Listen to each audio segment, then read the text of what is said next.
Listo, muchachos. Muy buenos días. Eh, Tengan ustedes un sábado maravilloso.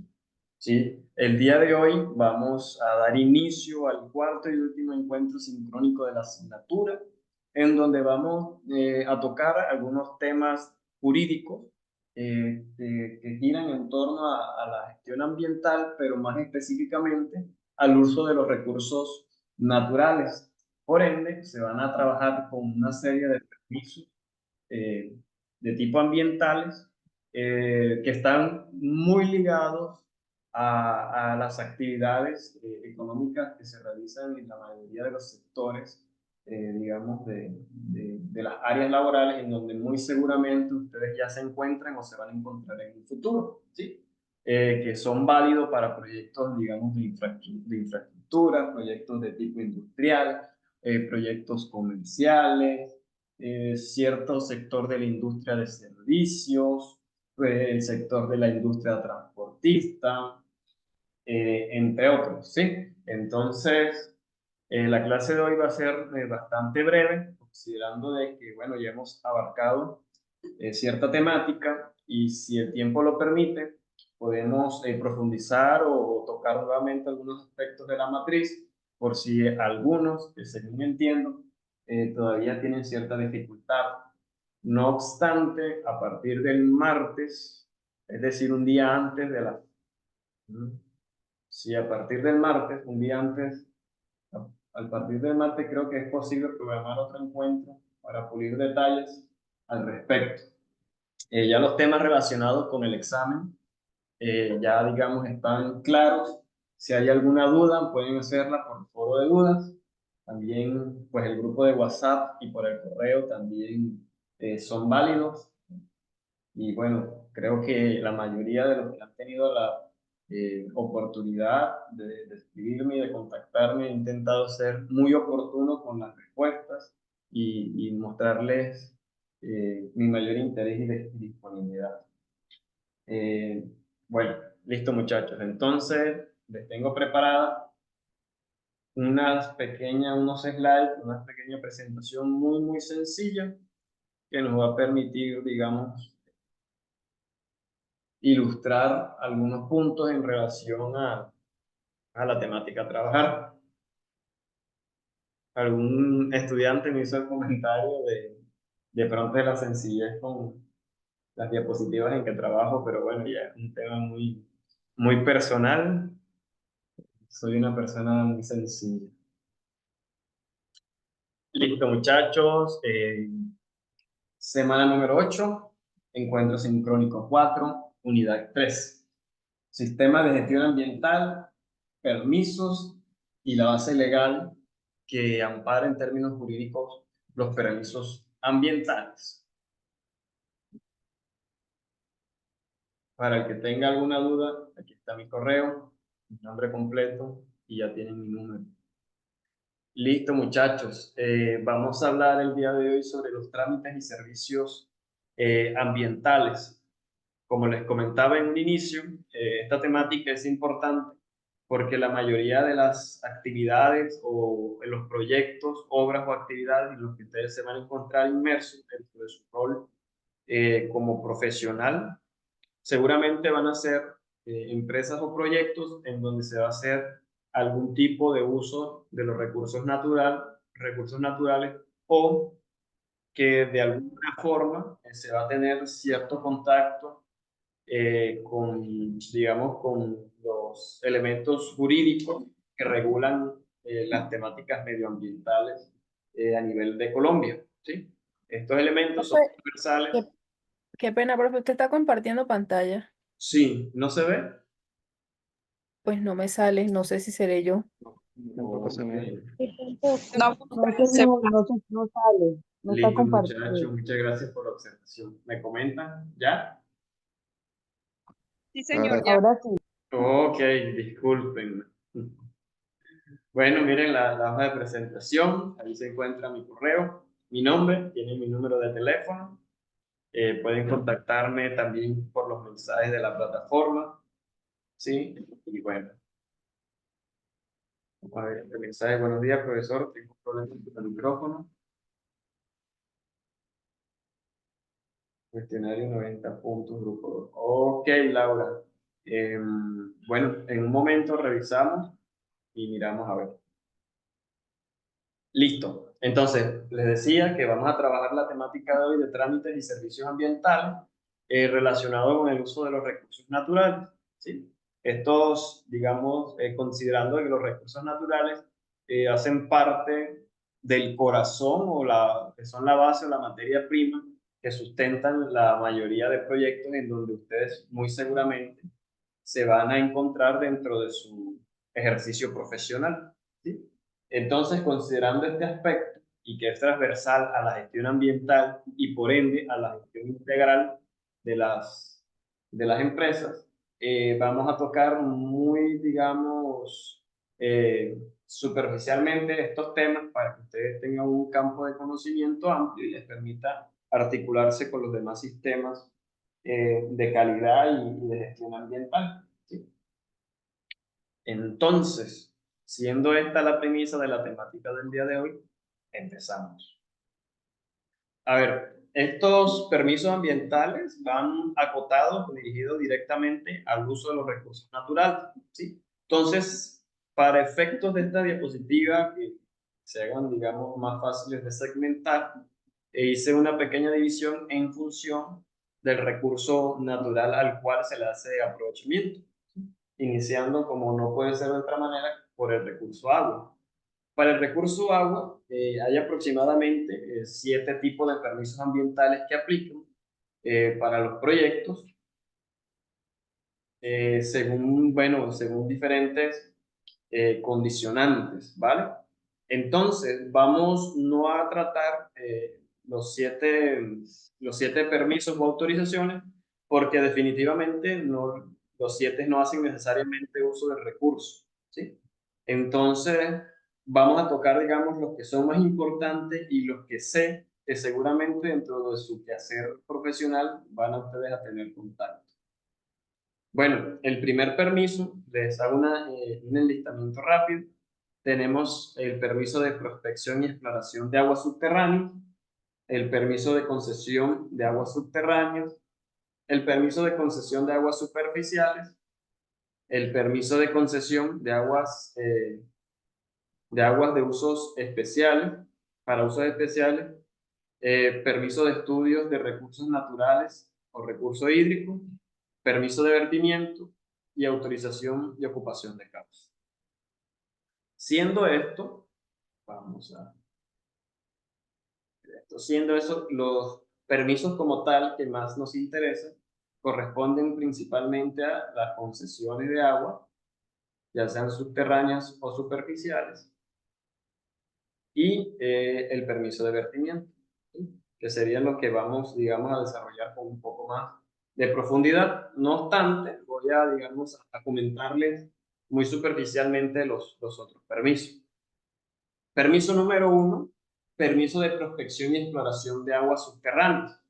Este permiso aduce o hace referencia a que para nosotros, digamos, plantear un escenario, digamos, si queremos acceder a un acuífero subterráneo a través de un pozo profundo, nosotros necesitamos tramitar un permiso ante la autoridad ambiental de competencia para que nos den la autorización de explorar el suelo en busca de esa agua, ni siquiera para perforar el pozo, ¿sí? Es permiso de prospección. Prospección y exploración básicamente son sinónimos. Cuando a nosotros nos otorgan el permiso de prospección, básicamente lo que nos dicen es que tenemos autorizado buscar el agua.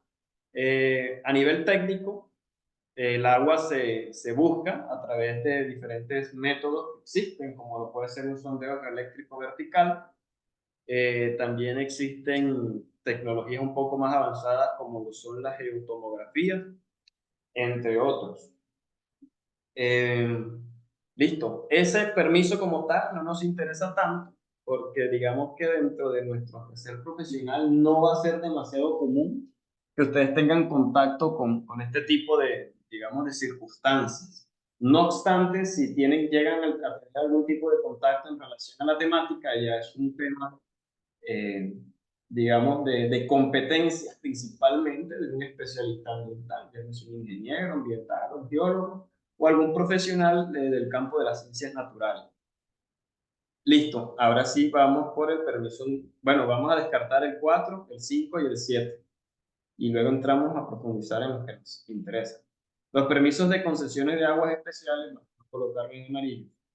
El permiso de estudio de recursos naturales, eso hace referencia cuando se requiere un permiso para realizar cierto tipo de muestreo o la elaboración de estudios técnicos ambientales con fundamentos científicos, principalmente cuando se están haciendo, por ejemplo, estudios para manejos de cuencas hidrográficas, caracterizaciones químicas del recurso agua, cuando se están haciendo estudios científicos, puede ser de tipo algunos hidrosanitarios, hidrológicos, hidráulicos, hidrocinéticos, entre otros aspectos, ¿sí? Entonces, es un campo más, digamos, orientado al tema de las consultorías y un componente científico y académico que se sale un poco de nuestro, digamos, marco de acción como profesionales de la seguridad y salud en el trabajo. Sí, por ende, no vamos a profundizarlo, solo a mencionarlo. Listo, entonces vamos a pasar al último, que no es de tanta importancia para nosotros, que son las autorizaciones para las ocupaciones de cauce. Las autorizaciones para ocupación de cauce, permisos de ocupación de cauce, aquí les doy un dato, eso va a salir en el examen, hace referencia, vamos a colocar este en amarillo, hacen referencia a que se requiere una autorización de la autoridad ambiental, para redundancia, que me permita o me dé la competencia para ocupar un cauce de agua, ¿sí? Puede ser un sistema léntico o lógico, es decir, un sistema, digamos, con corriente que fluya o un sistema estático, como podría ser una laguna, un lago o una ciénaga, ¿sí? Que no tienen, digamos, corrientes aparentes. Por ejemplo, una obra que requiera un permiso de ocupación de cauce hace referencia a cualquier obradura que se encuentre dentro de la ronda hídrica o dentro del área por donde discurre el agua. Por ejemplo, una represa, un puente, un box culvert, ¿verdad? De estos de sistemas de alcantarillas transversales, guiño, guiño, que se encuentra en los proyectos viales, guiño, guiño. Sí, requieren de estos permisos de autorizaciones de ocupación de cauce. ¿Por qué requieren permiso? Uno diría, bueno, ¿qué tantos impactos ambientales se pueden derivar de ocupar un cauce?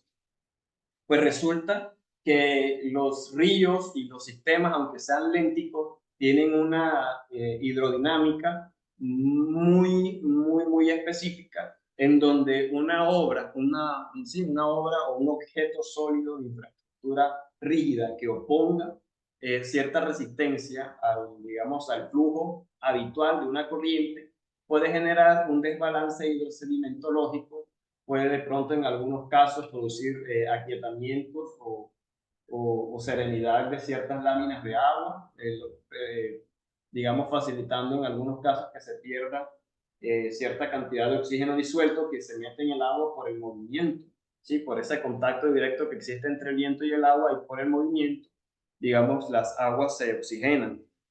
Puede también tener influencia pues, en el balance de sedimentos, porque de pronto, no sé si ustedes han tenido la experiencia, cuando hay un objeto dentro de un cuerpo de agua, digamos un río, un objeto muy pesado, una piedra, un trozo de escombro muy grande, ahí se empieza a hacer como un pequeño atolón de arena, una pequeña isla, ¿sí? Y eso va alterando la dinámica de los ríos, porque digamos que los ríos por lo general, principalmente en las zonas bajas, tienen áreas, digamos, esta curvatura de los ríos, estas geoformas que presentan los ríos, son unas formas que tienen una justificación. Estos se llaman sistemas meándricos.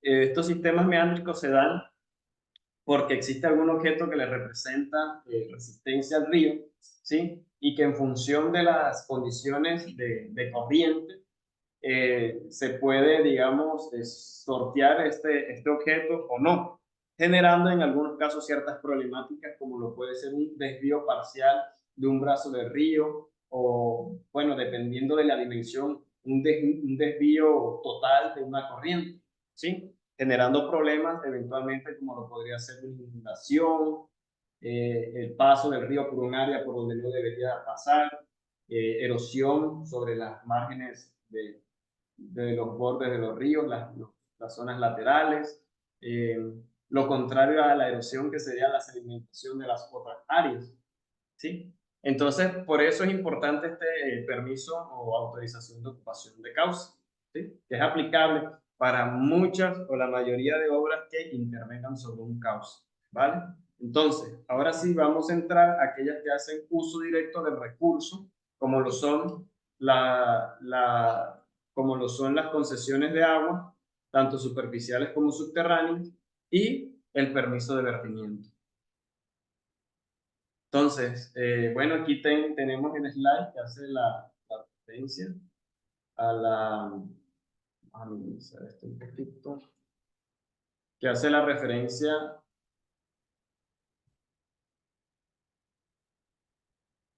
Sí, que hace referencia al tipo de obras a los cuales se encuentra, digamos, asociado un permiso de ocupación de causa. Aquí tenemos una alcantarilla o estas son ODTC, obras de drenaje transversales, que sabemos que una vía, una carretera, digamos de 10, 20 kilómetros, sí o sí va a interferir con el flujo o el drenaje normal que puede haber sobre una zona determinada, teniendo en cuenta de que pueden haber ríos, quebradas, ribachuelos, entre otros. A veces ni siquiera existe una corriente de agua perceptible, sin embargo, sabemos que por manejo de escorrentía, en los inviernos, sí es necesario que existan este tipo de obras porque por ahí puede, digamos, atravesar las escorrentías que detonan de los eventos pluviométricos, es decir, de las precipitaciones y lluvias. Entonces, ¿qué sucedería si una carretera no tuviera este tipo de obras? Se hiciera un efecto represa que probablemente implicaría, digamos, inundación de un área y posiblemente también se quede en otra área en donde el agua probablemente correría habitualmente, ¿cierto? Entonces, aquí tenemos este ejemplo muy puntual de un proyecto vial con una obra de drenaje transversal, box-culvert o alcantarilla. Aquí tenemos una obra que es paralela a la corriente y es una obra de protección costera, ¿sí?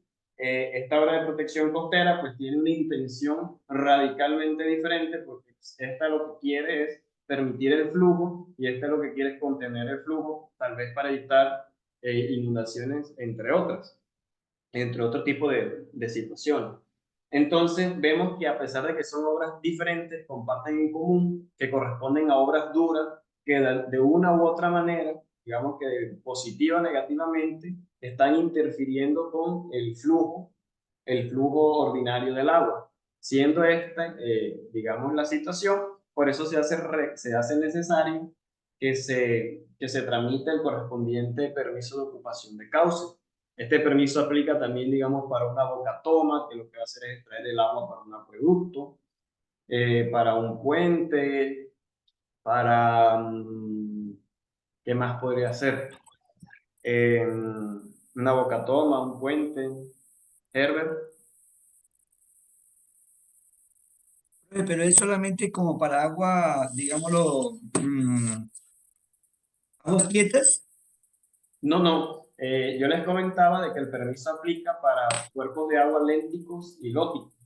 Ah, Lénticos y ya. lóticos hace referencia, digamos, a aguas tranquilas y a aguas que corren, como un lago, una laguna, o como un río, ¿sí? Que el río corre generalmente, ¿no? También aplica para un arroyo y vemos que, por ejemplo, para el caso de la fotografía de abajo, que digamos probablemente ahí no haya ni un río, ni un arroyo, ni una laguna, simplemente es para que las escorrentías que se generan por la lluvia corran, ¿sí? Entonces, a estas escorrentías que se generan, digamos, temporalmente, en momentos muy puntuales del año, también les aplica el permiso de ocupación de causa, ¿sí? Entonces, dato Buenos importante, días, profe. Una pregunta. adelante. Como usted dice que son esas correntías que se generan por el agua, por ejemplo, yo viví un tiempo en Barranquilla y en Barranquilla cuando llueve se hacen unos arroyos. Entonces se les hizo una gran cantidad de calles para que esos arroyos no representaran un peligro. Se les hace un trabajo y se hace como una un trabajo subterráneo, donde ahí se colocan como unas parrillas y Ujú. por ahí se filtra el agua para que baje no sea tan fuerte el cauce del agua. Sí. Eso también tiene que ver con eso. Claro, efectivamente. Hay una, digamos, eso me lleva a una situación especial. Estos permisos aplican, por ejemplo, al caso que me estás explicando, me estás planteando en Barranquilla, aplica. Sin embargo, cuando hay una pequeña sección que le da, digamos, cierta gabela temporal, y es la siguiente. Cuando hay un evento que representa un peligro manifiesto, ¿verdad? Para la integridad de una población, de una persona y o sus bienes, se obvia el trámite o solicitud de los permisos temporalmente y se puede realizar la obra y después sacar el permiso. En condiciones normales, primero se saca el permiso y uno entrega todos los diseños de la obra, los estudios hidrológicos, el estudio hidráulico. La autoridad ambiental lo evalúa y conceptúa si acepta o no acepta, o si te puede sugerir, modifíqueme esto, modifíqueme aquello, ¿sí? Para adaptarlo a las condiciones ambientales. Cuando en una situación de emergencia, como lo es en Barranquilla en muchas ocasiones, eh, se obvia la solicitud del permiso porque es más importante salvaguardar, digamos, la seguridad de la gente. Entonces no se tramita el permiso y se actúa ejecutando la obra de manera inmediata. Entonces, ya después que el proyecto esté ejecutado es que se empieza a tramitar el permiso, pero digamos que ya se subsanó la problemática, pero en Barranquilla aplicaría, efectivamente aplicaría.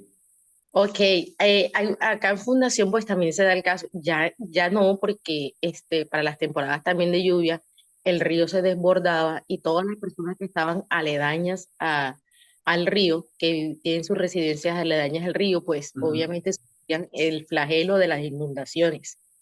Eso arrasaba con todo. Habían lugares donde el agua le llegaba literal hasta el techo, otros le llegaba hasta la cintura y así. Y esa era una problemática que tenía Fundación, pero se le colocaron unas murallas de contención al río y afortunadamente ya esa gente no se está inundando. Creo que hay algunas partes de municipios como, no, como Sampués y Sampuesito, pero que viven cerquitas también son muy aledaños porque están ahí al lado del río, ya no pertenecen a Fundación, pero no sé, creo que ellos sí sufren porque creo que Aracataca todavía, como son de Aracataca, creo que Aracataca no ha subsanado de una forma correcta pues la parte de los desvíos del río y creo que ellos todavía están sufriendo eso. Digamos que cuando hay las fuertes lluvias, pues hay unos caños que pasan dentro del municipio y a veces se desbordan, pero una vez ya baja la intensidad de la lluvia, enseguida baja su cauce sin necesidad de pronto de llegar a ocasionar el impacto que estaba ocasionando anteriormente. O sea que cuando llueve por lo menos se forman las fuertes corrientes y eso, pero una vez ya baja la lluvia, pues ya baja el cauce y ya no está causando, digamos, los daños que causaba anteriormente. Claro, ahí pues hay un tema que digamos es importante comentar, que es que muchas veces los municipios no cuentan o no consideran sus instrumentos de planificación territorial, como lo puede ser. Yo me imagino que Aracataca debe tener una población significativa. Por ejemplo, cuando superan los 100.000 habitantes les aplica plan de ordenamiento territorial. Y si tiene menos de eso, creo que se llama esquema de ordenamiento territorial. Esos instrumentos definen los sitios en donde se puede construir, donde no se puede construir, donde son áreas comerciales, áreas residenciales, etcétera, etcétera, y eso lo hace en función de unas determinantes ambientales que, entre otras cosas, consideran, digamos, las dinámicas de los ríos, de los lagos, áreas inundables, temas de peligro como deslaves, derrumbes, etcétera. Muchas veces las personas hacemos caso omiso a eso y más cuando hay un crecimiento urbanístico que es descontrolado, por ejemplo, de ahí esas invasiones, ¿sí? Entonces, mucha gente construye a la orilla del río, ¿verdad? Y entonces toca después canalizar el río, porque cuando el río se inunda, según, porque realmente eso puede ser parte de su dinámica habitual, que cambie o sea, los ríos son sistemas dinámicos que pueden cambiar su trayectoria, ¿sí? Y periódicamente lo van haciendo cada 10, 20, 30, 40 años, eso es normal. Pero las personas a veces no consideramos eso y nos colocamos por donde pasa el río hace 40 años y luego cuando el río va a retomar, o el arroyo, o cualquier, digamos, red de drenaje de agua, va a retomar sus condiciones habituales, pues se nos lleva a la casita, se nos lleva a la finca, se nos lleva a los animales, nos lleva a nosotros. Situación por ejemplo, en Barranquilla sucede que Barranquilla, esa problemática, o sea, el sistema de drenaje que conecta con toda la desembocadura del río Magdalena, eso ha sido así hace milenios y lo que hizo la ciudad fue crecer sobre esa área. Situación similar a lo que pasa con Ciudad de México, en donde construyeron la ciudad en lo que antes era una laguna inmensa y hoy en día la ciudad tiene problemáticas de percolación de agua en algunos sectores y se empieza a hundir. O sea, a veces las personas nos hace falta considerar, digamos, los antecedentes o las dinámicas naturales de nuestros propios territorios y bueno, se dan este tipo de problemáticas que al final son muy complejas porque después que una población se asienta, eh, después de que una población se asienta en una zona, ya es difícil quitarlas, ¿verdad? Es difícil reubicarlas por un tema de recursos, porque se arraigan en ciertos sitios, entre otras cosas. Pero bueno, entonces listo. A nivel medioambiental tenemos entonces el permiso de ocupación de cauces. Estas fotos que están aquí no son de ocupaciones de cauces. Estas permiso, qué pena. Estas fotos que están aquí, guiño, guiño, hacen parte de una ocupación de un proyecto vial, como el del examen. Entonces, aquí tenemos el permiso de prospección de aguas subterráneas que les comentaba, que hacía referencia al permiso que nos dan para perforar un pozo, ¿sí? Hablamos ya del permiso de prospección de agua, del permiso de prospección de aguas subterráneas y el permiso de ocupación de cauce. Aquí ahora tenemos el permiso de concesión de aguas subterráneas. Los permisos de concesiones se dan bajo, digamos, dos tipos de agua o dos tipos de fuentes de agua, que son las aguas subterráneas y las aguas superficiales, ¿sí? Básicamente es lo mismo, solo que una es para agua que está en el subsuelo, en los acuíferos confinados, y otra es para las aguas superficiales. Pero en teoría es el mismo principio. En algún momento, creo que les comenté de que existen tres maneras de hacer uso de las aguas: por concesión, por el Ministerio de la Ley o por cesión. Ya ese tema creo que está claro. Quien no lo tenga claro puede consultarlo en la grabación del encuentro sincrónico anterior. El permiso de concesión de aguas subterráneas se utiliza, se tramita para obtener el derecho de aprovechamiento a las aguas, ¿sí? Para diferentes fines, como los que se encuentran ahí enlistados. Tengan en cuenta lo siguiente. Digamos que yo quiero hacer una perforación, voy a hacer un pozo profundo para abastecer a mi finca o a mi proyecto. Digamos que tengo un proyecto de ganado, un proyecto ganadero, una hacienda, y voy a abastecer de agua a la hacienda con agua de agua subterránea. Yo tramito ante la autoridad ambiental un permiso de prospección, es decir, puedo explorar el suelo. La autoridad ambiental me dice que sí. Ok, ya exploré el suelo, encontré el agua y hago una perforación. A pesar de que el territorio, de que el suelo, digamos, de que el terreno es mío, y a pesar de que el pozo lo construí yo, eso a mí no me da derecho sobre el uso de esa agua. Ahora debo tramitar el permiso de concesión de aguas subterráneas, que es aquel que me va a dar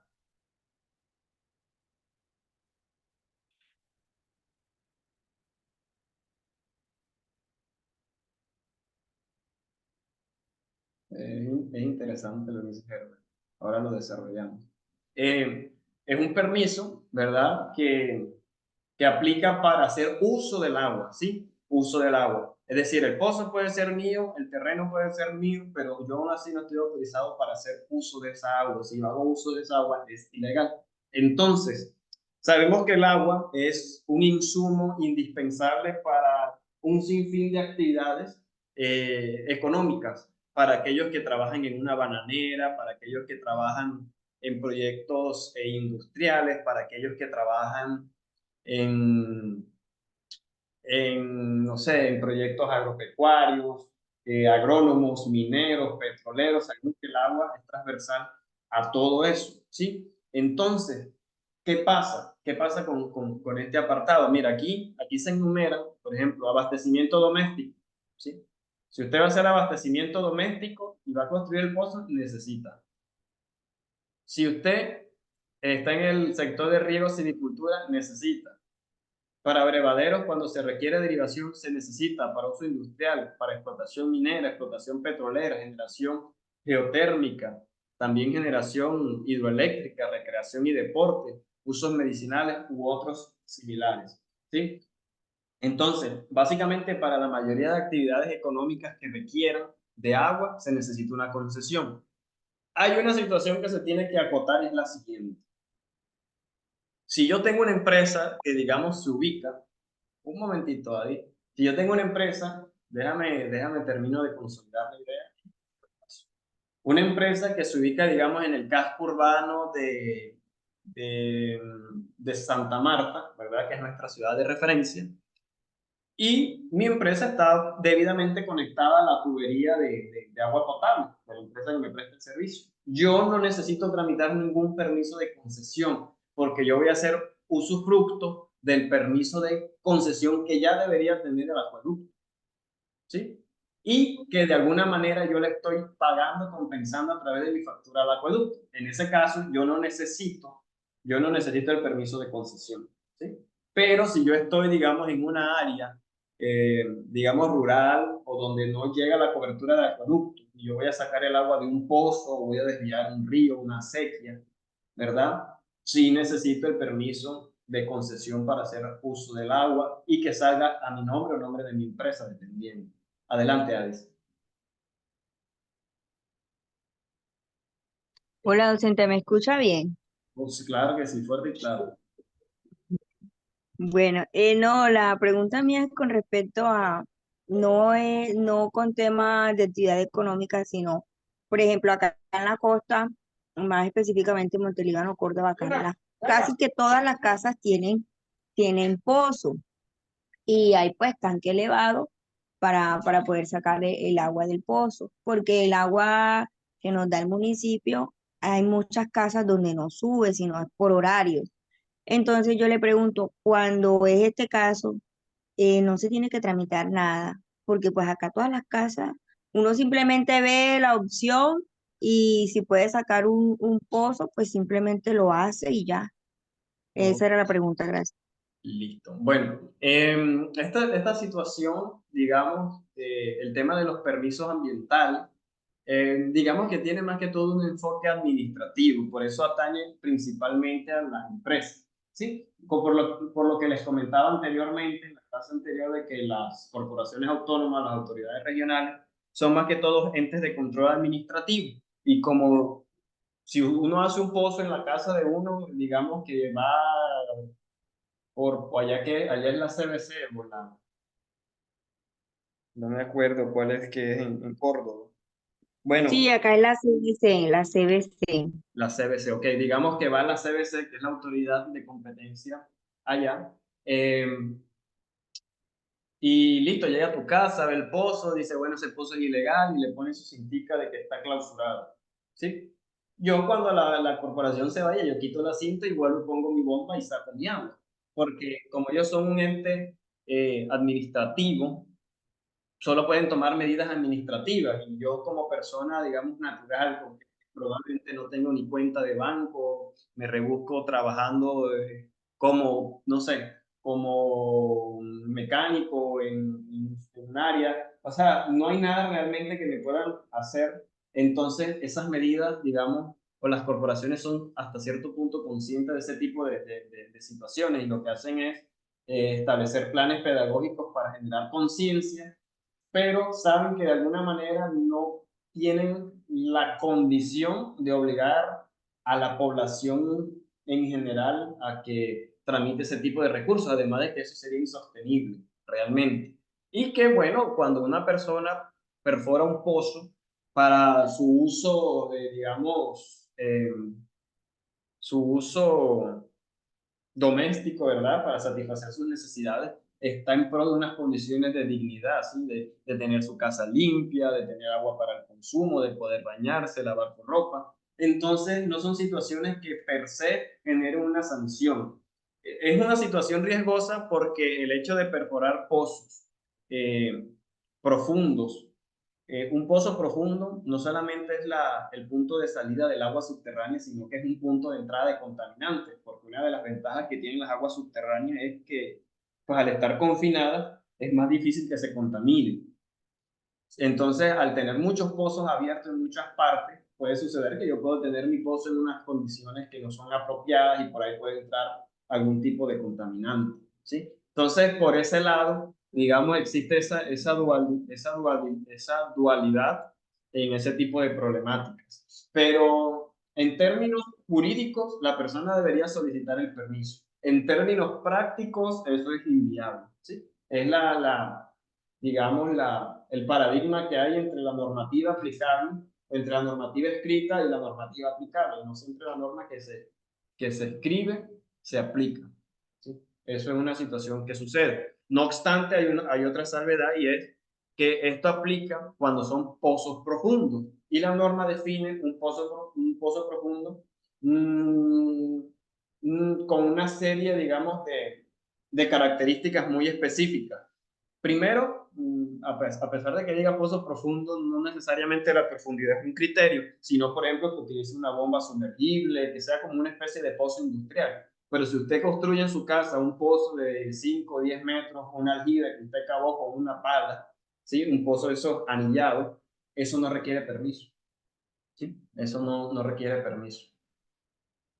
Entonces, espero que eso haya respondido a tu pregunta.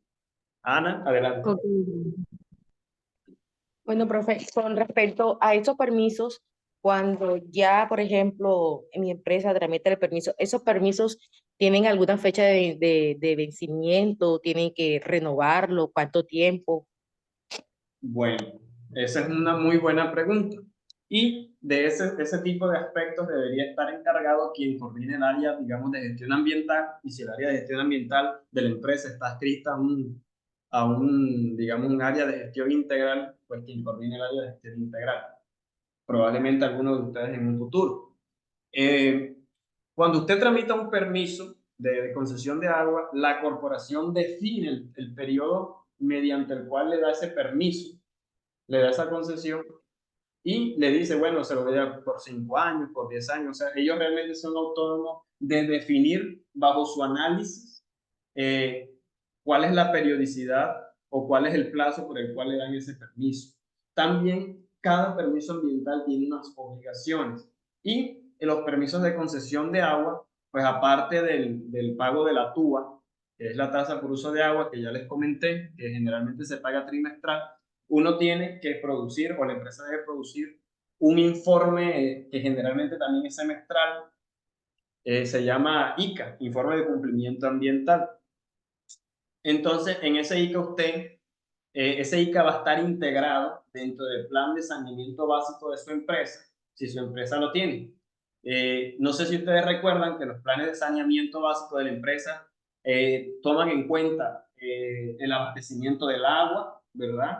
La gestión de los residuos sólidos, ¿verdad? Toman en cuenta el manejo y control de plagas y creo que toman en cuenta también condiciones de higiene y orden y aseo, ¿sí? Entonces, en la parte que tiene que ver con, con el acceso al agua, eso debería estar contemplado dentro de su sistema de su plan de saneamiento básico. Por ejemplo, la empresa constructora SA tiene un pozo profundo del cual se abastece, digamos, con un caudal de 25 de medio litro por segundo, ¿sí?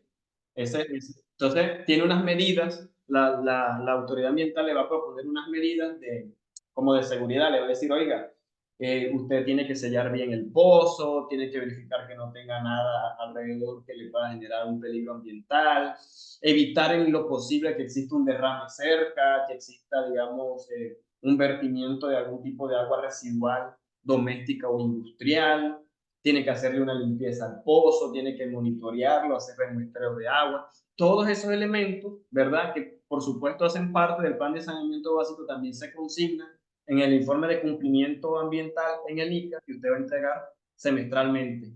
Elber y luego José.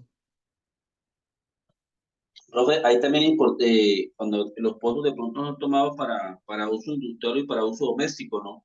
Sí, claro. Sí, señor. En ese caso, las tasas retributivas son iguales o son diferentes. Casi siempre para los casos de los ejemplos de uso industrial, pues el caudal es más alto. Yo especifico unos caudales específicos para esa toma de agua, ¿no?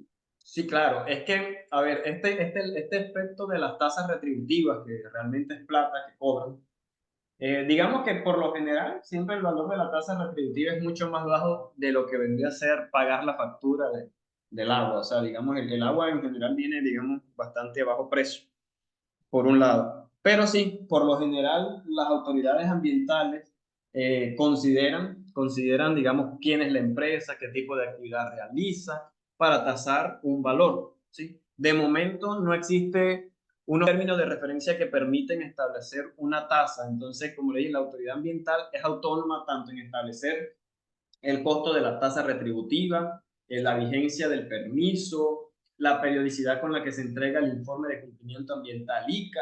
O sea, hay muchas cosas donde la autoridad ambiental, a partir de su análisis técnico y jurídico de la situación, principalmente técnico, es que estiman eso. Por ejemplo, si resulta y pasa que usted eh, tiene su empresa que produce algún insumo químico y para eso necesita agua, y su empresa está en un municipio donde escasea el agua, díganme algún municipio del Magdalena donde no hay agua. Digamos, El difícil.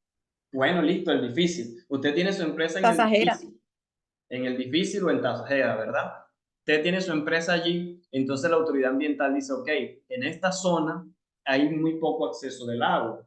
Nosotros le vamos a permitir que usted use esa agua a una sabienda de que usted, como le digo, usted puede ser una puerta de entrada de contaminantes, porque eso es un riesgo. Para que usted no sea una puerta de entrada contaminante, va a seguir usted estas medidas ambientales, o sea, va a tener una serie como de condiciones. Y le vamos a cobrar un poquito más caro porque nos estamos arriesgando más. Además de que el agua que probablemente usted se va a consumir de este acuífero, que es el mismo acuífero que alimenta el resto del pueblo, ¿verdad? Va a implicar que otro tipo de personas tengan menos acceso al agua, ¿sí? Entonces, primero, para los permisos de concesión, el uso doméstico es el prioritario, es prioritario respecto al uso industrial o cualquier uso comercial.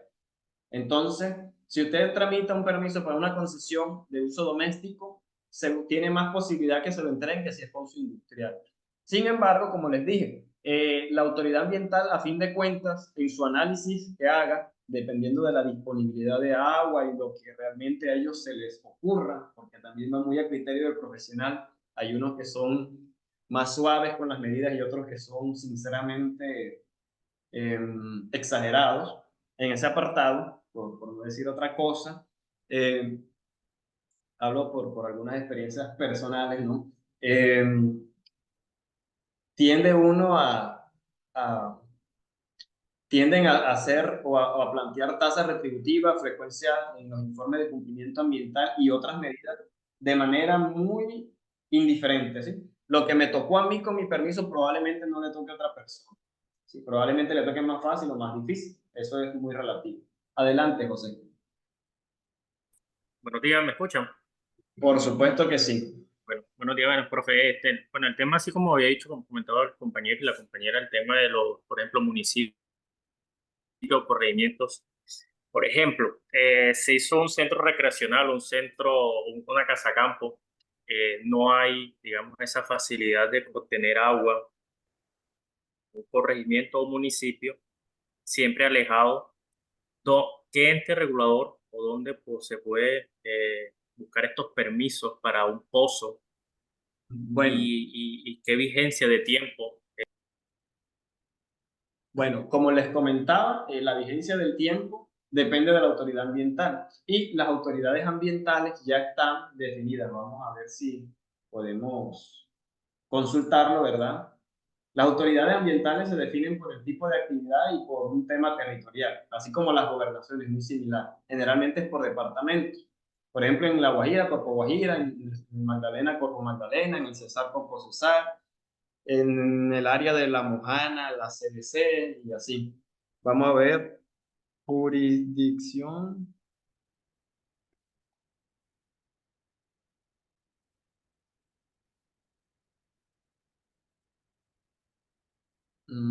¿Cuáles son las jurisdicciones de las autoridades ambientales?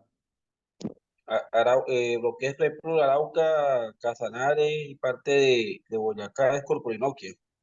Ah, ok, sí, claro. Por ejemplo, mira, aquí tenemos Corpo Nor, Corpo Guajira, en La Guajira, Corpo Orinoquia, en departamento de Arauca, Bichada, Casanare, Meta, ¿sí? Aquí están, ya eso está todo definido. Entonces, si su corregimiento queda en alguno de los territorios que aparecen dentro de estas definiciones, digamos, está en el departamento de, de, de Córdoba, usted mira cuál es la que le aplica. ¿Sí? Aquí aparece, o sea, eso no tiene pierde. Solamente hay una excepción que es cuando usted, digamos, va a tramitar ese permiso y usted se encuentra en un área de parque. Ay, bueno, Profe, pero ya hay como unos términos de referencia ya para esas solicitudes, ¿no? sí, claro, efectivamente. Hay unos términos de referencia que usted le dicen la estructura que debería tener el estudio técnico ambiental y existe algo que se llama FUM, formato único ambiental, que básicamente es como un formatito que usted debe diligenciar en donde a usted le van a preguntar de qué se trata el proyecto, cuál es la localización con coordenada. Vamos a ver si encontramos el FUM.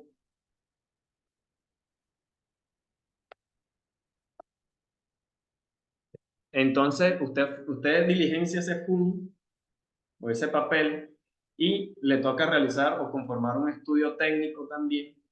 Y con ese estudio técnico y el pago de que usted también tiene que pagar algo, que ese valor también depende de lo que le quiera cobrar la autoridad ambiental. Este, La visita técnica, porque ellos cobraban visita técnica para es, eso. es correcto, ¿sí? Miren, este es un ejemplo del FUN, formato único ambiental, y aquí le preguntan, cada permiso ambiental tiene un FUN diferente, ¿sí? El de concesión de agua es diferente al de ocupación de cauce y así sucesivamente, son preguntas diferentes. Entonces, a usted le cobran algo que se llama tasa por servicios ambientales, que básicamente es como lo que cobra el funcionario que van a mandar allá. Eso incluye los viáticos del funcionario, si es un funcionario, dos funcionarios, y usted es funcionario, usted le dice, bueno, le vamos a cobrar 1.000.000 de pesos.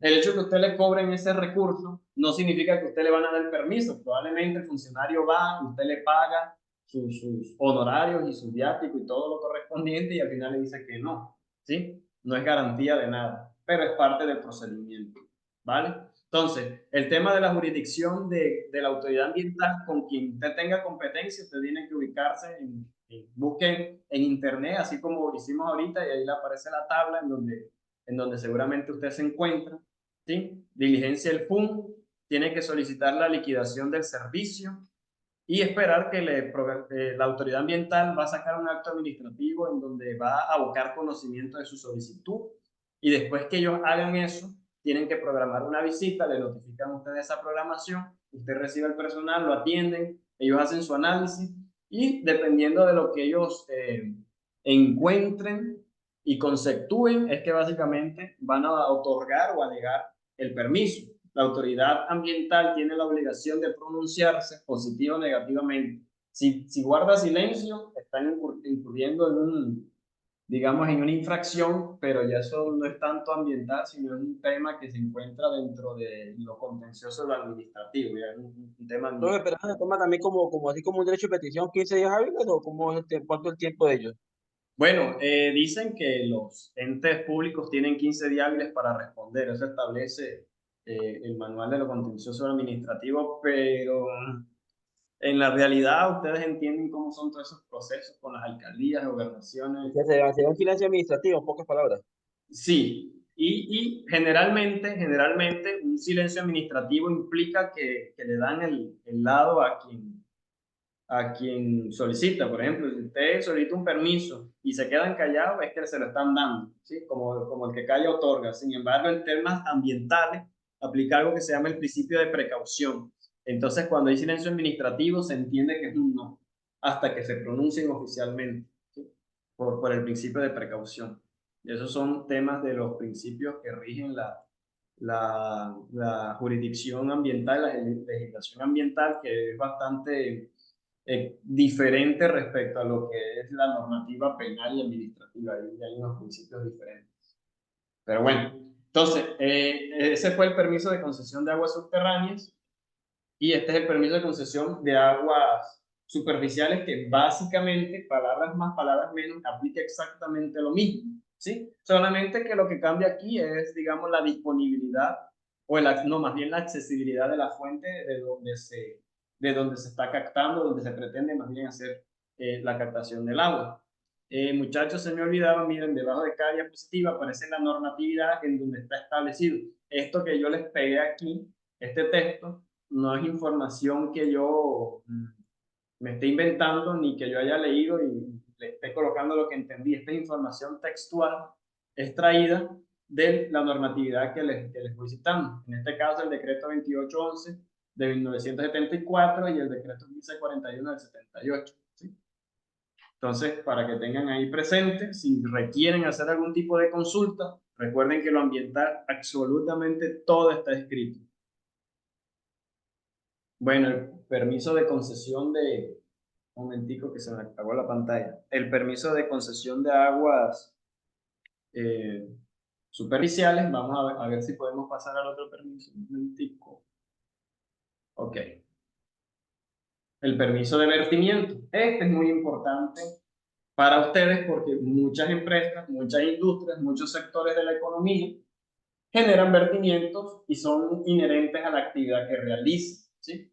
Entendiendo que los vertimientos, más allá de si contaminan o no, cualquier cualquier sustancia en condición líquida que usted termine echando sobre una superficie, sobre el suelo o sobre el agua, es considerado un vertimiento, ¿sí? Más allá que sea agua muy limpia. Entonces usted tiene que tramitar un permiso de vertimiento.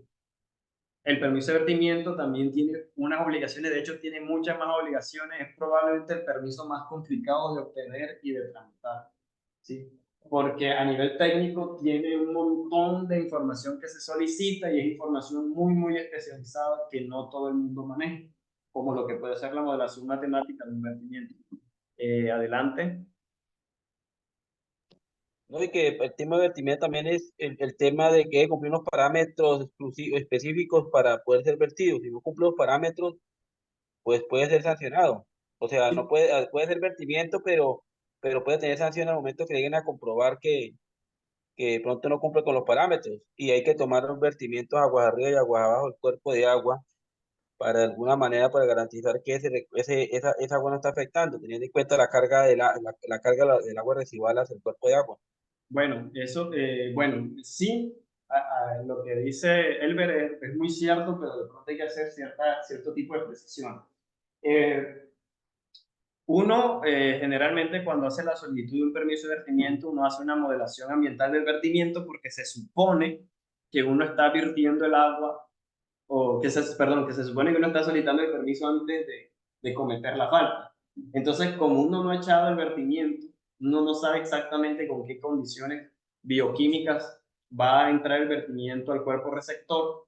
Por ejemplo, en el caso de esta ilustración puede ser un río. Y la modelación, que sería, digamos, la modelación es básicamente un una proyección de cómo va a ser el comportamiento de ese contaminante, de ese vertimiento en el cuerpo receptor y en qué momento se va a asimilar, es decir, ya deja de ser tóxico o nocivo para el cuerpo receptor. Ahí es donde ese modelo debería alimentarse con unos muestreos, ¿sí? Y eso te va a dar al final unos resultados. La corporación ambiental, en caso de que te otorgue el permiso, te va a decir, bueno, le damos el permiso, pero usted debe cumplir con estos parámetros. Ya existe una normativa que se encuentra dentro del marco del decreto 1594 de 1984 y unas resoluciones subsiguientes que lo complementan, establecen cuáles son los niveles máximos permisibles para cierto tipo de parámetros, como lo puede ser la DBO, que es la demanda biológica de oxígeno, la DQO, la demanda química de oxígeno, la DBO5, que es el oxígeno que se disuelve de disolución rápida, coliformes fecales, coliformes totales, sólidos suspendidos, sólidos disueltos, sulfatos, sulfitos, entre otros, y que igual estas caracterizaciones químicas, bioquímicas, también van muy en función del tipo de agua que se esté vertiendo, porque no le van a pedir el mismo tipo de resultados o de muestreo a un agua que es de uso industrial y que se utiliza, digamos, en la producción de, no sé, en la producción de baterías de plomo, por plantear un ejemplo así bien descabellado,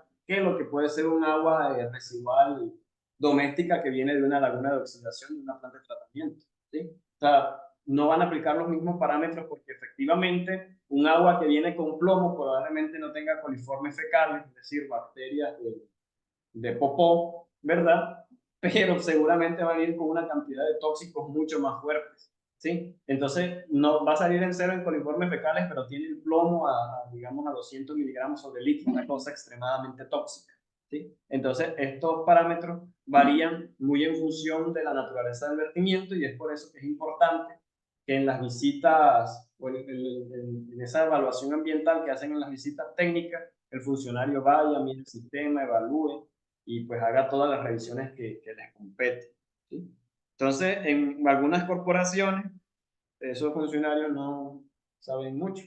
Como le dije, esta información, la realización de estos modelos es algo complicado porque tiene una base matemática, química y un manejo de sistemas complejo.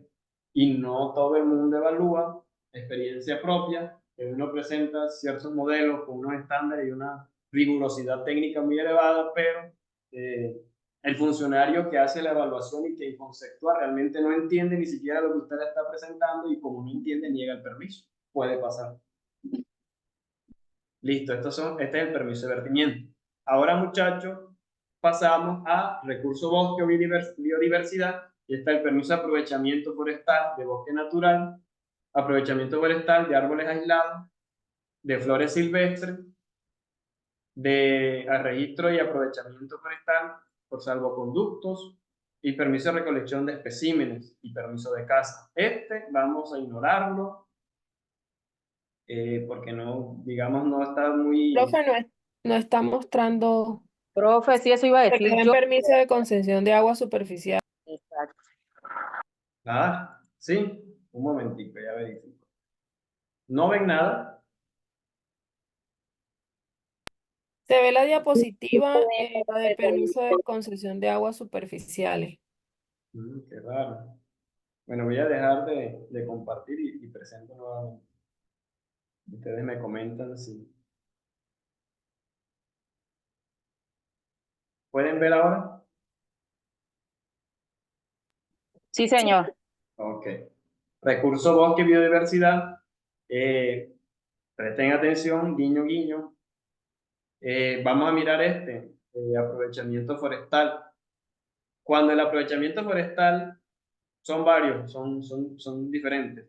Tenemos el aprovechamiento forestal de árboles aislados, que es cuando usted corta un solo árbol, ¿sí? Por ejemplo, hay un árbol que usted le está molestando frente a su casa, usted coge y lo corta, tiene que tramitar un permiso de aprovechamiento forestal, no tiene mayor ciencia, ¿sí? Ahí lo único demorado es que le respondan, pero en teoría no tiene mayor ciencia. Usted dice, no, ese árbol me va a tumbar mi casa, yo necesito cortarlo, ¿sí? Un árbol aislado es un solo árbol que está solo, está aislado. Ahora, el aprovechamiento forestal de un bosque natural, que sería este primero, o el famoso aprovechamiento forestal único, como es este, es aquel que se realiza para hacer, porque se requiere, digamos, quitar la cobertura vegetal de un área determinada, ¿sí? Y que en esa área se va a cambiar el uso del suelo, es decir, usted no es que va a cortar el árbol y se va y luego va a dejar que crezcan otros los árboles, no, te va a cortar los árboles y en esa área donde cortó los árboles va a hacer algo, ¿sí? Por ejemplo, una vía, guiño, guiño, va a ser una vía, una casa, un edificio, ¿sí? Es decir, usted está cambiando el uso del suelo, las condiciones originales de ese suelo, porque ya ahí no van a hacer nada. Entonces, se hace por una única vez porque ya no se repite, ya que el permiso, ya que el árbol no va a volver a crecer, no se va a volver a aprovechar. Entonces, hace referencia al uso del recurso natural de tipo biológico, ¿cierto? Que son los árboles en este caso, ¿sí? Y que es muy usual que tenga que tramitarse. Vamos, a mí me gusta mucho el ejemplo de las bananeras porque entiendo que hay bastante de los compañeros que viven en esa zona y que ustedes están bastante familiarizados con ese sector.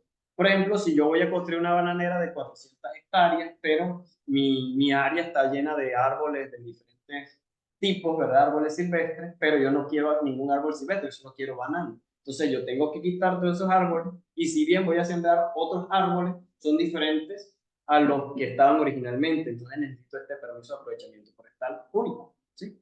Por eso les digo, ustedes se van a encontrar con este tipo de solicitudes, de trámites, y es muy normal que ustedes como parte del equipo de gestión integral, de gestión ambiental, de seguridad y salud en el trabajo, de gestión de la calidad, ¿verdad? Ustedes es muy normal que tengan que enfrentarse a este tipo de situaciones en donde ustedes van a preguntar como jefe del área, oiga, ya presentó el informe ICA del estudio de aprovechamiento forestal, oiga, ¿con quién debo yo tramitar ese permiso?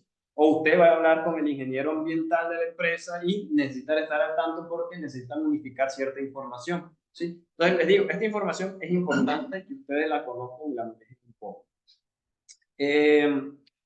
Como les comenté en algún momento, todos los permisos que a nosotros nos dan, bueno, los permisos se otorgan, vamos a buscar un ejemplo. Los permisos se otorgan a través de un acto administrativo, que es una resolución. Vamos a con concesión, vamos a colocar aquí resolución,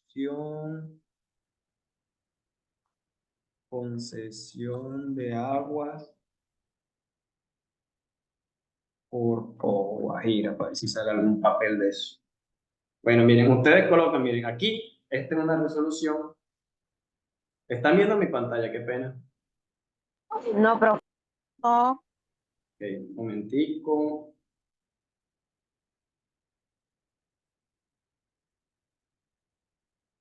Ahora sí la están viendo. Debe salir una resolución ahí enfrente.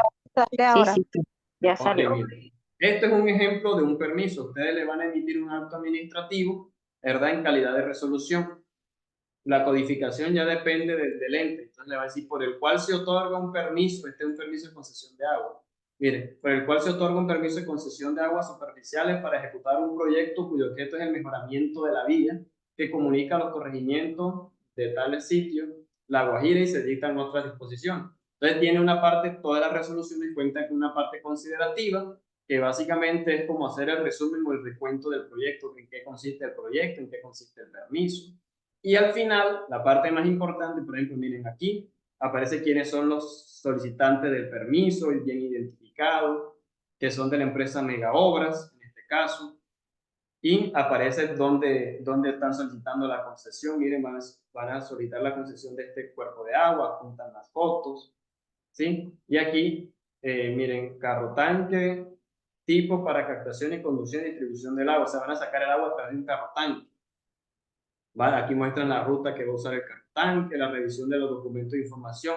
Mira, aquí le dicen, miren, ellos otorgaron el formato único nacional para solicitud de aguas, ¿sí? Una copia del acta de posesión del alcalde, porque ahí figuraba el alcalde en algunos temas, ¿sí? Y otros documentos, ¿sí? La localización del proyecto, ahí deberían establecer las coordenadas, dónde está el lote, dónde se encuentra, entre otras cosas. Bueno, Esta es toda la parte considerativa. Ahora debe al final aparecer la parte resolutiva, que es el resuelve. Miren cómo es el sistema. Se van a poner el carro tanque y van a lucir el agua de esta manera. Miren, aquí en esta parte, miren, información sobre el uso del recurso. Conducción, distribución, ahí tienen que explicar absolutamente todos los aspectos que están implicados. Entonces, conclusión y consideración. El solicitante de ese permiso fue la alcaldía. Miren que, por ejemplo, una alcaldía, a pesar de ser un ente administrativo, no tiene manejo de los recursos naturales. La alcaldía, para hacer un proyecto que haga uso de los recursos naturales, tiene que solicitarle el permiso a la corporación o a la autoridad ambiental de competencia. Y la corporación puede decirles que no, aunque sea en la alcaldía, aunque sea en la gobernación y aunque sea en la presidencia. ¿Sí? Miren, al final les otorgaron un caudal de 11.11 litros por segundo. Miren el término del permiso, 12 meses. Sistema de captación por carro tanque, etcétera, etcétera. Aquí especifican todo. Aquí está el concepto técnico, lo que el profesional en su visita de campo determinó, ¿verdad? Y bueno, vamos a la parte que nos interesa, que es esta. Vamos a ver parágrafo. Aquí, resuelve. Esto se llama parte resolutiva.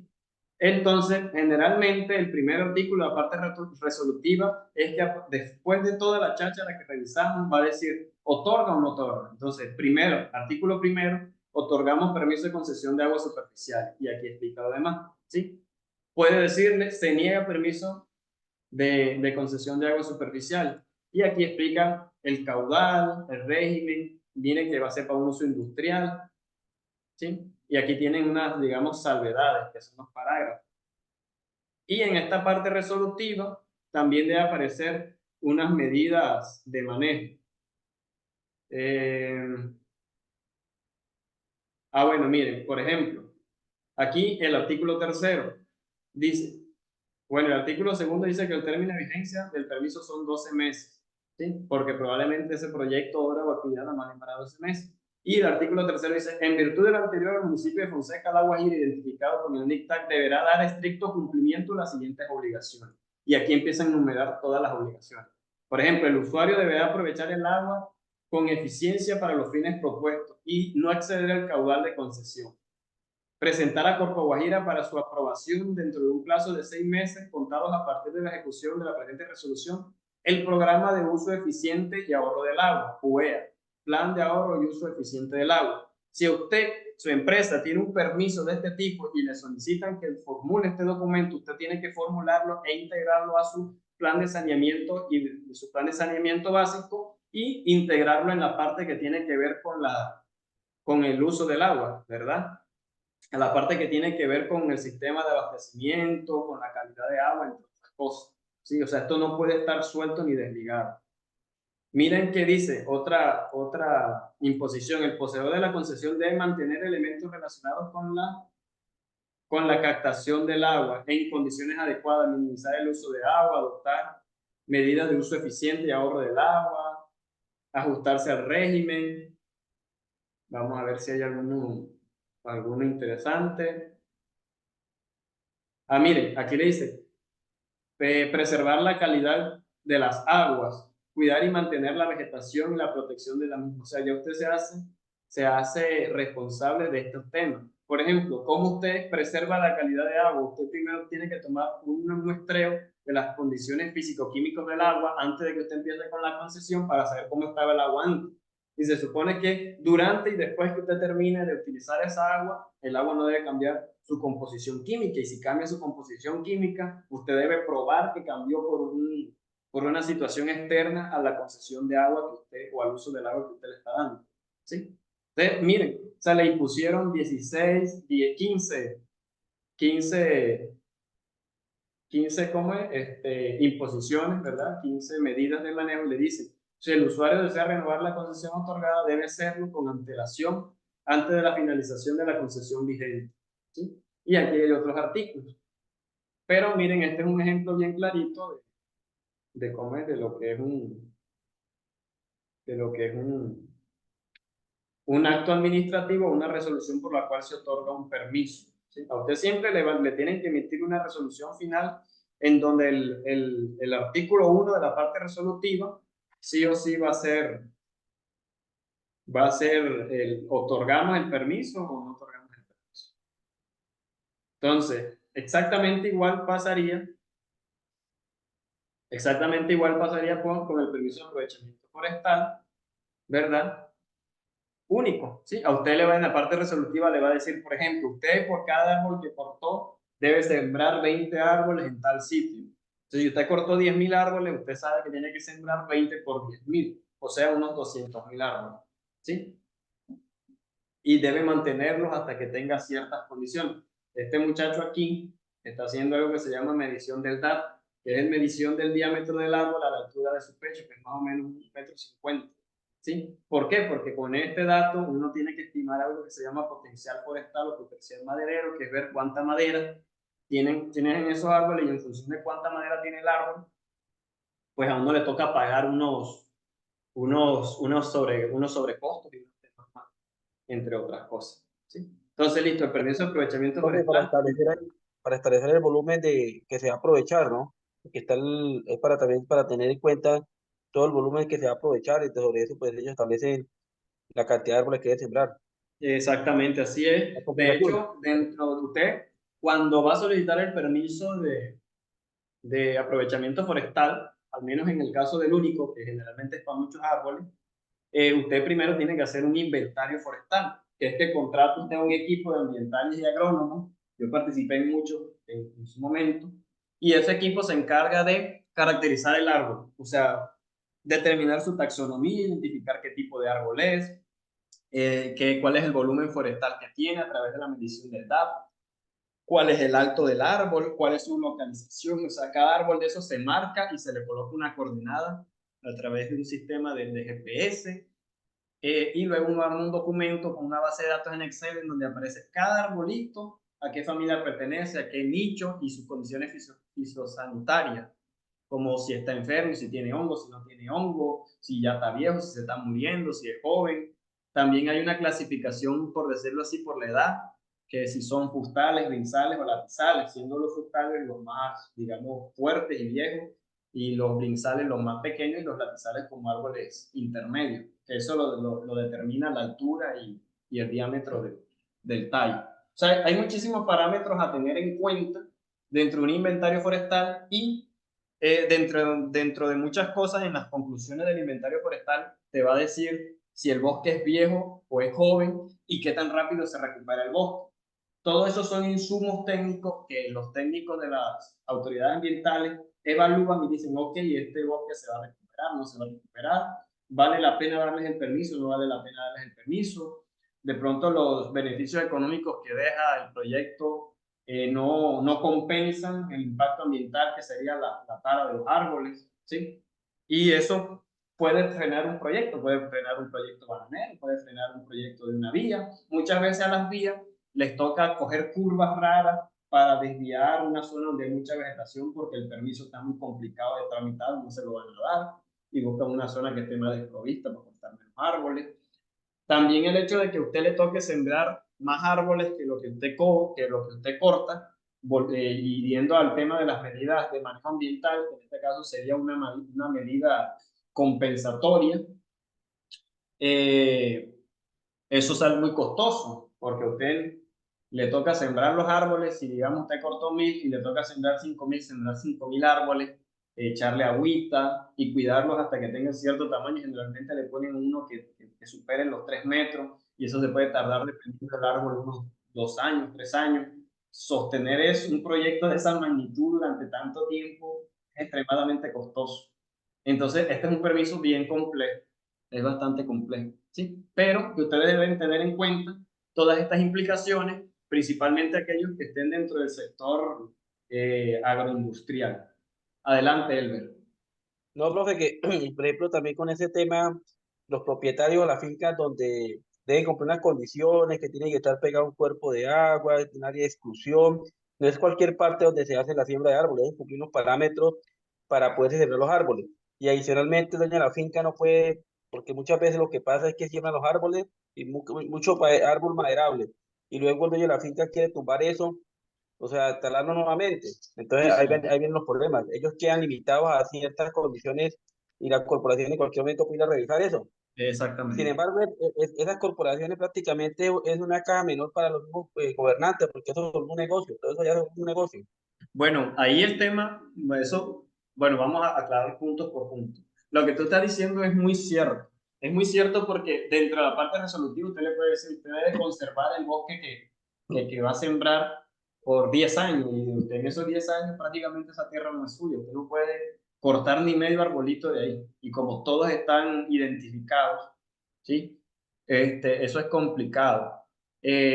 También a usted, la corporación, usted le va a presentar una propuesta, usted va a decir, yo voy a sembrar 3 árboles y por cada uno que corte la corporación o la autoridad le va a decir, no, usted va a sembrar 10, no, 10 es mucho, voy a sembrar 5, o sea, se hace una negociación y ellos definen, si usted tiene el terreno, o sea, ellos definen, que se supone que deberían escoger un área con unas condiciones ecológicas similares al sitio donde usted cortó los árboles, pero ellos, como le digo, son autónomos de decidir que esos árboles usted los siembre en las orillas de un río, que los siembre al lado de una carretera, ¿sí? O sea, que los siembre en cualquier espacio que ellos consideren. Entonces, eso es complicado. Generalmente, cuando uno cuenta con el terreno es más fácil porque generalmente cede, pero no es como su obligación, ¿ya? Entonces, el sitio, tanto el sitio y la cantidad de árboles que se terminan sembrando, son temas que se negocian, que digamos no están tipificados y que dependen mucho de la autoridad ambiental y de que esté evaluándolo la manera en cómo, en cómo al final termine esa negociación, si se o no se. Pero siempre más o menos es de 1 a 3, de 1 a 5, ¿no, profe? Bueno, eso depende de muchísimas cosas. Por ejemplo, en cada región existen unos árboles que se les conocen como vedas regionales. Por ejemplo, en el caso de La Guajira, que es donde más me desenvuelvo en ese tema, hay 4 especies vedadas, que es el cuy, corazón fino, yeta de mono y guayacán de bola, creo que se llama. Son los nombres coloquiales de esos árboles. Un árbol de esos no vale lo mismo que otro árbol cualquiera. Entonces, si usted corta un árbol de esos, vale más. ¿Ya? Entonces, tiene un peso ecológico diferente porque de pronto es una especie que es en peligro de extinción, es muy importante ecológicamente. Y como le digo, al final la autoridad ambiental, si a usted quiere, no le cayó bien, puede ponerlo a sembrar 10 o 20 árboles por cada uno. Pero si a usted le cayó bien, le dice, no, nada más siembre uno solito por cada uno, o sea, compensa igual. ¿Sí? O capaz y negocian otra cosa, le dicen, bueno, usted cortó 20 hectáreas, bueno, siémbreme 10, pero me la cerca. Me hace una cerca de protección para que no se metan ahí. Listo.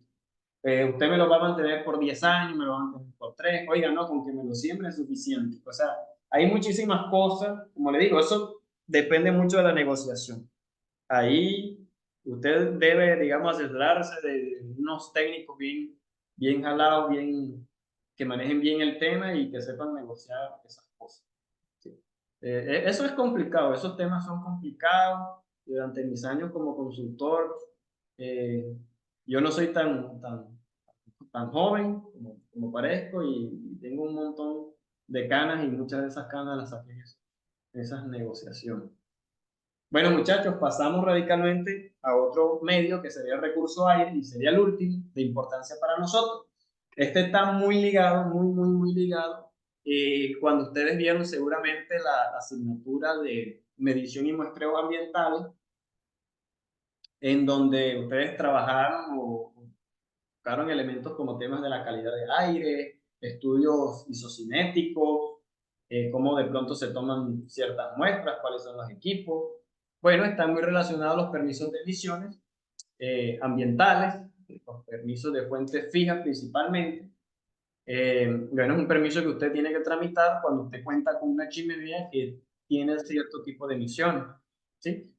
Cuando se levantan emisiones de pronto de material particulado, como puede ser polvo, partículas de diferentes micras, o también cuando son de sustancias reaccionarias, ¿verdad? Como lo puede ser CO2, monóxido de carbono, dióxido de azufre, entre otras sustancias, puede ser carbón molecular por la incineración de algo. Por ejemplo, para las personas que trabajan en termoeléctricas y se genera ese vapor de agua, o si usted trabaja, no sé, en una pollera y el pollo genera mucho humo, puede que le pueda aplicar ese permiso, ¿sí? Entonces, miremos que el tema agua, el tema forestal y el tema atmosférico son como muy transversales a la mayoría de trabajos. No sé si en el transcurso de lo que llevamos de la clase alguno habrá recordado algún tipo de experiencia o situación.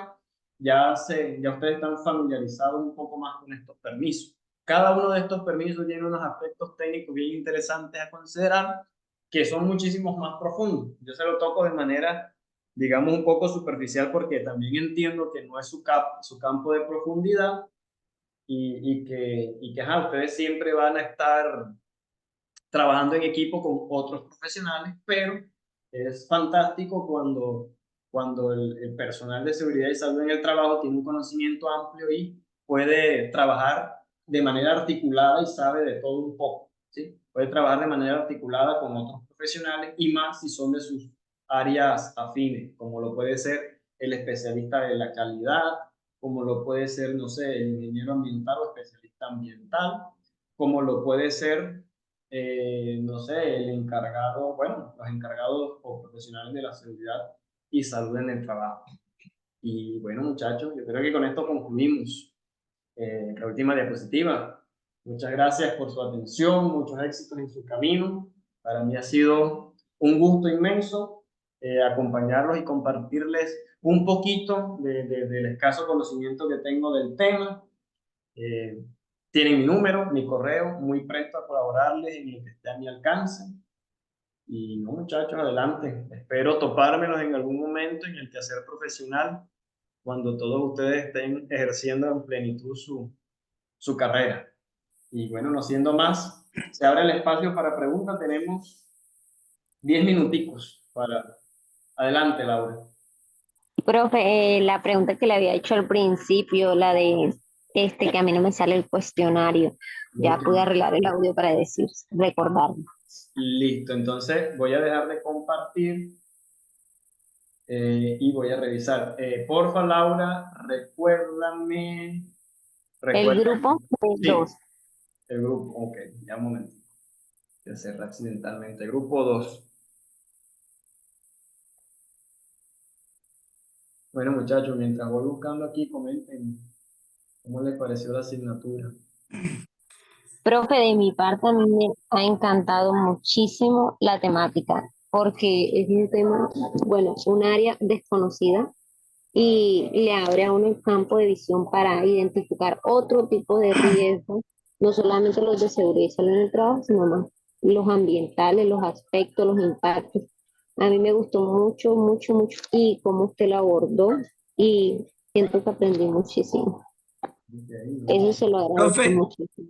adelante. profe, pues, profe, de mi parte, felicitarlo por esa calidad humana que tiene como docente, porque nos hemos encontrado aquí muchos docentes que son, digámoslo así, son como diferentes, o sea, no dan como esa oportunidad, o sea, mejor dicho, en pocas palabras, no tienen esa calidad humana, ¿sí me entiende? Usted lo demuestra y pues muchas gracias por toda la enseñanza que nos da y abierto a que nosotros le preguntemos y muy atento a que todos podamos hacer las actividades, así tengamos inconvenientes, pero esa es la actitud de un buen docente. Pues, felicitaciones y ojalá nos volvamos a ver por ahí en otra materia. Dios lo bendiga. Muchas Listo, gracias. muchachos, muchas gracias y bueno, desearles Igual, la compañero, suerte. compañero, Adelante. y compañero, ¿no? Y a tener en cuenta, bueno, yo personalmente, pues, yo llevo trabajando en la industria de hidrocarburos ya de unos 18 años y siempre en los proyectos donde he trabajado he manejado la parte ambiental y la parte de seguridad industrial, o lo que llaman ahora CST. Entonces, esta materia es fundamental para nosotros, aunque digamos de pronto que alguien de temas desconocidos, pero es importante que nosotros profundicemos, porque muchas veces cuando nos toca trabajar, nos toca manejar las dos áreas, ambiental y la parte de CCTA, de lo que llaman ahora CCTA, que es Seguridad, Salud del Trabajo y Ambiental, que antiguamente era HSE. Entonces es importante que nosotros tengamos claro todo esto que nos comentaba el profesor, la tramitología, toda la parte documental y todo el tema, porque muchas veces se nos presentan oportunidades laborales y nos toca cumplir esto y uno no puede salir con el cuento o llegarle al jefe, no, que es que eso no lo manejo yo, nos toca asumir el riesgo de ese tema y es fundamental. Entonces es importante.